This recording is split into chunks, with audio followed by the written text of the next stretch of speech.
नमस्कार दोस्तों, आज हम इन तीन 5G फोन के बारे में इसलिए बात करने वाले हैं क्योंकि इनके प्राइसेस में काफी सिमिलरिटीज हैं, तो इसीलिए कंफ्यूजन भी होता है कि इनमें से कौन सा लिया जाए। बट अब जाएगा कंफ्यूजन तेल लेने एंड आप जाएंगे न्यू फोन लेने। बस बने रहिए वीडियो में, मेरी 8 दिन की मेहनत आपको निराश नहीं करेगी। पहला डिफरेंस बॉक्स कंटेंट में ही मिल जाता है। तीनों में ही pin, paper and type C cable तो मिलता ही है, बट Redmi 12 5G में दो बेनिफिट्स मिलते हैं। पहला ये कि इसमें सबसे ज्यादा वोल्टेज का चार्जर मिलता है एंड दूसरा ये है कि सिर्फ 12 5G में ही फ्लेक्सिबल केस दिया गया है। तो इस हिसाब से बॉक्स कंटेंट का विजेता 12 5G ही हुआ। वैसे दोस्तों, पोल के अकॉर्डिंग इस वीडियो में पोको M6 की जगह T2X होना चाहिए था, बट मैं सोचा कि इस वीडियो में 12 5G एंड T2X ऑलरेडी मैंने कंपेयर किया है, तो इस वीडियो में अगर मैं M6 को लूंगा तो आप इन दोनों वीडियो की मदद से 5 फोन्स को कंपेयर कर पाएंगे। आपके फायदे के लिए किया हूं, थैंक यू बोलने की जरूरत नहीं है। अच्छा हमको सिखा रिया है। यार अब फोन पर चलते हैं। तो भाई लुक वाइज तीनों ही फोन अच्छे हैं। M6 में थोड़ा चिमकी वगैरह ज्यादा दिया गया है, थोड़ा हिलाने डुलाने पर स्काई डांस होता है। वहीं दोस्तों 12 5G एंड G34 का एकदम प्लेन लुक मिलता है। वैसे तो तीनों का बैक मटेरियल प्लास्टिक का ही है, बट M6 का मैट फिनिश दिया गया है, वहीं बाकी दोनों में ग्लास फिनिश है, इसीलिए G34 में फिंगर इंप्रेशंस नहीं आते हैं। एंड वहीं M6 एंड 12 5G में आते तो हैं, बट कलर ऐसा है ना कि पता नहीं चलता। बट हाँ, M6 के कैमरे सेटअप पर इजिली पता चलता है। तो लुक वाइज जो था यही था। अब लुक आपकी अपनी चॉइस होनी चाहिए, इसीलिए इस मामले में मैं सबको सेम पॉइंट्स दे रहा हूं। बट हाँ, डिस्प्ले के मामले में किसको कितना पॉइंट्स दूं, ये मेरे लिए थोड़ा मुश्किल भरा था। आप खुद देखिए, तीनों में IPS LCD डिस्प्ले तो है, बट M6 में ही सिर्फ U डिस्प्ले है, तो इसके लिए M6 के पॉइंट्स कटने चाहिए। एंड वहीं 12 5G का स्क्रीन रिजोल्यूशन सबसे ज्यादा है, तो इस चीज के लिए इसके पॉइंट्स बढ़ने चाहिए। बट यहाँ एक ट्विस्ट है दोस्तों, देखिए M6 में कम रिजोल्यूशन होते हुए भी यूट्यूब पर मैक्सिमम 1440p तक सपोर्ट है। एंड अभी यही नहीं दोस्तों, पोको M6 में सिर्फ HD+ डिस्प्ले होते हुए भी इस फोन में 2K downloaded video easily run हो जाते हैं, वहीं बाकी दोनों नहीं कर पाते हैं। अब HD+ डिस्प्ले में 2K रिजोल्यूशन वाले वीडियोस कैसे रन कर रही वो भी एक बड़ा सवाल है। बट मेरे हिसाब से M6 का डिस्प्ले हायर रिजोल्यूशन वीडियोस को जबरदस्ती अपने रिजोल्यूशन में फिट कर रहा, जिसके चलते जो एक्चुअल 2K रिजोल्यूशन वीडियोस की क्लैरिटी एंड डिटेलिंग्स हैं वो नहीं मिल पा रही M6 में। बट हाँ, ये है कि इन दोनों फोन से तो बेटर ही है, क्योंकि इन दोनों फोन में 2K वीडियोस चलते ही नहीं है, सिंपल। तो भाई M6 में U डिस्प्ले तो है,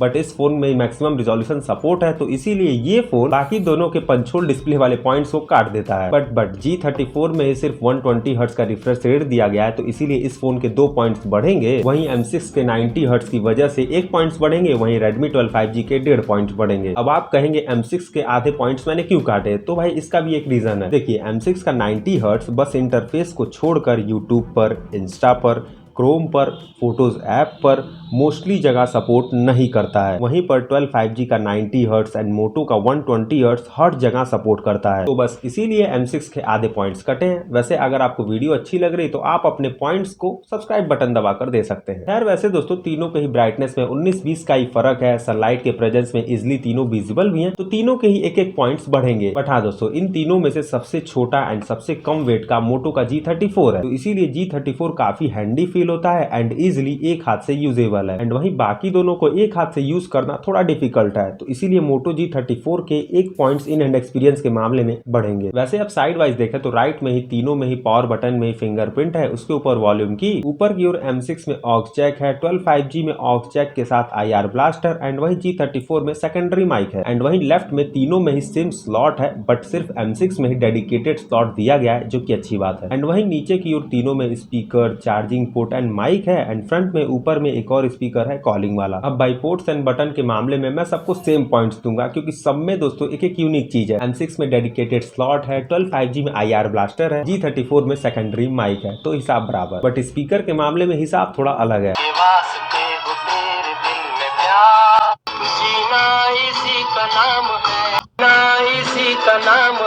G34 क्लियरली लाउडर है, क्योंकि इसमें डुअल स्पीकर है, वहीं बाकी दोनों में सिंगल स्पीकर है, एंड बाकी दोनों का जो लाउडनेस है वो काफी सिमिलर टाइप है। खैर अब परफॉर्मेंस पर चलते हैं। तो भाई पोको M6 को छोड़कर बाकी दोनों में स्नैपड्रैगन का चिपसेट मिलता है, जो कि ऐसे कुछ एंटूटू स्कोर निकाल कर देते हैं, जिसमें आप देखें तो सबसे बेटर स्कोर G34 का है। एंड यही सेम किस्सा थ्रॉटल टेस्ट का भी है, G34 बेटर है बाकी दोनों से। वैसे तीनों डिवाइस थ्रॉटल नहीं हुआ, मतलब तीनों ही डिवाइस का ग्राफ जो है वो रेड को टच नहीं किया, इसका मतलब तीनों ही फोन में हीटिंग इशू नहीं है। बट रियलिटी क्या है वो जानने के लिए मैं पहले गया छत पर धूप में।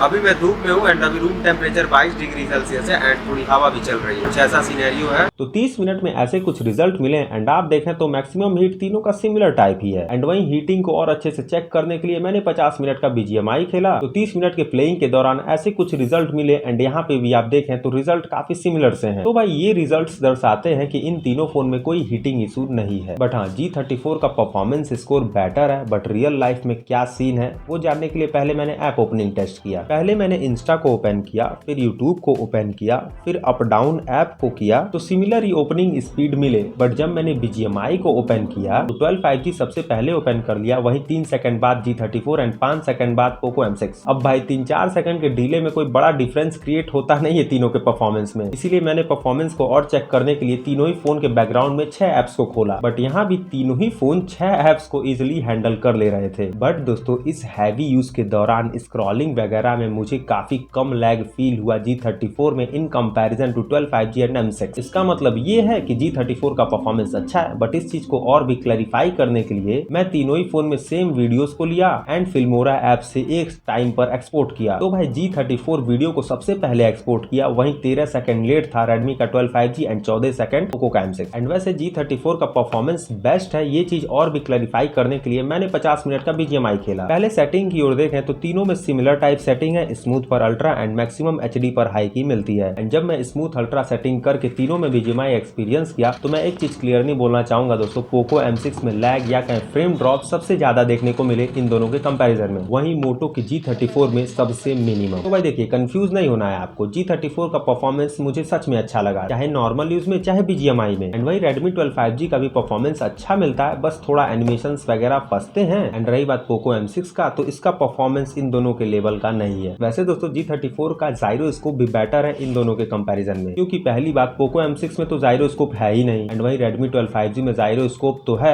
बट काफी स्लो है, तो इसीलिए गेमर्स के लिए भी बेस्ट चॉइस बन जाता है मोटो का G34। खैर वैसे ये सारे कुछ अदर स्पेक्स है जो कि काफी सिमिलर से हैं तीनों फोन के, बट 5G बैंड्स G34 के थोड़े ज्यादा मिलते हैं। अब इसका मतलब ये नहीं कि इन दोनों के 5G स्पीड स्लो मिलेंगे या कॉलिंग नहीं हो पाएगी, बट हाँ बस कुछ रीजंस में G34 में नेटवर्क अच्छा मिलेगा। वैसे सॉफ्टवेयर वाइज भी G34 ही बेटर मिलता है, क्योंकि पहली बात bloatware and ads free experience मिलता है G34 में, वहीं बाकी दोनों में एड्स एंड ब्लोटवेयर्स काफी मिलते हैं। बट हाँ आप कुछ हद तक एड्स को कम कर सकते हैं इस ऑप्शन को डिसेबल करके, एंड काफी हद तक ब्लोटवेयर्स को डिलीट कर सकते हैं। यार वैसे G34 में सिर्फ एंड्रॉइड 14 के साथ में दिसंबर का सिक्योरिटी पैच दिया गया है, एंड ये दोनों चीज इन दोनों फोन में भी जल्द ही आपको मिल जाएगा। एंड अभी आप देख भी सकते हैं दिसंबर का सिक्योरिटी पैच आ गया है, बट उम्मीद करते हैं कि एंड्रॉइड 14 जल्द मिले इन दोनों फोन में। अब भाई जो भी है, बट G34 में एंड्रॉइड 14 ऑलरेडी है, कोई ब्लोटवेयर्स नहीं है, कोई एड्स भी नहीं है, एंड इवन फीचर्स लाइक सेक करिए टॉर्च जल जाएगा, 2 टाइम फोन को ट्विस्ट करिए कैमरा खुल जाएगा, पीछे की ओर डबल टैप करिए तो स्क्रीन शॉट हो जाएगा। तो इसीलिए दोस्तों ये सब चीज देखकर मुझे G34 का सॉफ्टवेयर अच्छा लगा। बट कैमरे में कौन सा बेस्ट है चलिए वो भी जान लेते हैं। तो भाई स्पेक्स अगर देखें तो वो काफी सिमिलर से मिलते हैं, बट शॉट्स की सैचुरेशन में काफी डिफरेंस मिलता है। मतलब यार सैचुरेशन किसी एक फोन का फिक्स नहीं है, वेरिएबल है, कभी M6 close to natural pics देता है तो कभी ओवर सैचुरेट भी कर देता है। यही सेम किस्सा इन दोनों के साथ भी है। जैसे आप इस पिक्चर में देखिए M6 close to natural colour को दिया है, वहीं इस वाले फोटो में G34 क्लोज टू नेचुरल दिया है, एंड इस वाले में 12 5G क्लोज टू नेचुरल दिया है, बट इस वाले फोटो में 12 5G सैचुरेशन को अजीब ही कर दिया है। तो इसीलिए दोस्तों मैं सैचुरेशन के पॉइंट्स सबको सेम दिया हूं। खैर भाई डिटेलिंग्स की बात करें तो तीनों ही फोन 12.5 मेगापिक्सल से पिक्चर्स को लेते हैं, एंड तीनों ही फोन से डिटेल्स सिमिलर भी मिलते हैं। बट दोस्तों 12 5G एंड G34 का सैचुरेशन थोड़ा क्रिस्पी है, तो डिटेल्स M6 से थोड़े बेटर लगते हैं। एंड यही सेम किस्सा दोस्तों मैक्सिमम जूम वाली फोटोज में है, सैचुरेशन थोड़ा क्रिस्पी है, तो 12 5G एंड G34 का डिटेलिंग्स थोड़ा बेटर लगता है। खैर वैसे 50 मेगापिक्सल तीनों ही फोन में है, बट G34 का 50 मेगापिक्सल उतना इफेक्टिव नहीं है in comparison to these two phones. इस फोटो में बोल्टॉस को देखिए तो G34 में उतना क्लियर नहीं है थोड़ा, एंड आप चाहे तो इस पिक में भी देख सकते हैं उतनी अच्छी डिटेल्स नहीं है G34 की। तो 50 मेगापिक्सल G34 का बेटर नहीं है, एंड इस बात को मैंने इस वीडियो में ऑलरेडी बता रखा है। यार 50 मेगापिक्सल को छोड़िए, डायनेमिक रेंज की ओर चले तो डायनेमिक रेंज के मामले में G34 हर जगह बेटर है। इस फोटो में सूर्य भगवान को सिर्फ G34 ही ऑप्टिमाइज किया है, इस वाले में लाइट को स्प्लिट नहीं होने दिया है, इस वाले में डार्क पार्ट के साथ ब्राइट पार्ट में भी डिटेलिंग्स दिया है G34। यार वैसे फ्रंट कैमरे की डिटेलिंग्स की ओर देखें तो G34 ही बेटर देता है, क्योंकि G34 में सिर्फ 16 मेगापिक्सल का कैमरा है, वहीं बाकी दोनों में कम है। एंड वही फ्रंट कैमरे की सैचुरेशन की बात करें तो सिर्फ M6 ही ओवर सैचुरेट करता है, नहीं तो बाकी दोनों ओके ओके हैं। एंड वही पोर्ट्रेट शॉट तीनों ही फोन का अच्छा मिल जाता है, एज डिटेक्शन तीनों ही फोन का सिमिलर टाइप टाइप है अच्छा है। एंड जो नाइट मोड है वो तीनों ही फोन का इफेक्टिव तो है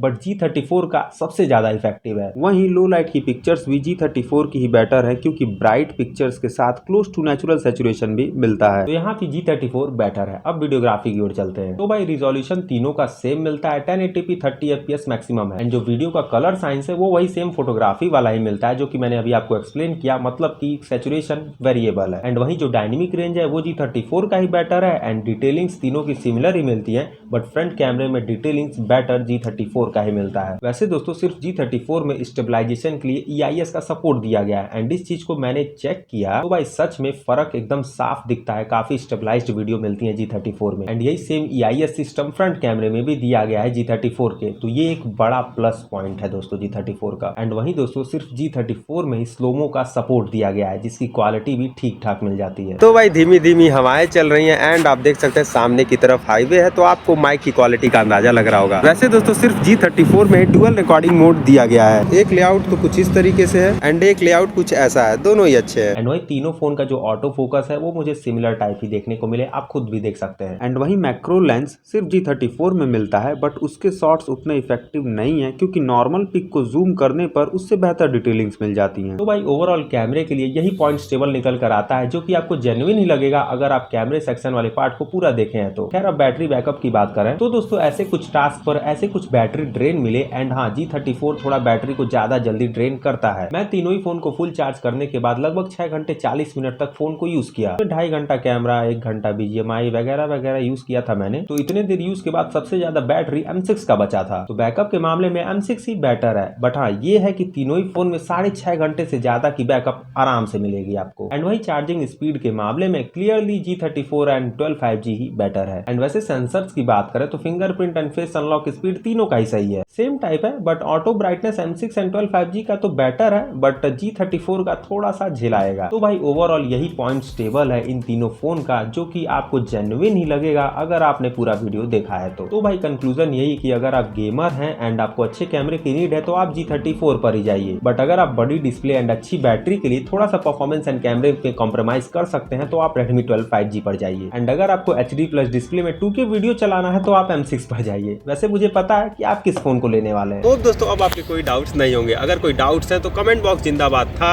है और रहेगा। एंड ऐसी और वीडियोस के लिए लाइक शेयर सब्सक्राइब कर सकते हैं एंड मिलते हैं जल्द। ख्याल रखिए, जय हिंद। वैसे आपको अंदाजा भी नहीं होगा मेरी रिकॉर्डिंग कौन कर रहा है, ये है छोटा डॉन जो कि मेरी वीडियो रिकॉर्डिंग कर रहे हैं। रेट करिए 1 आउट ऑफ 10 इनकी वीडियो रिकॉर्डिंग को। Bye bye.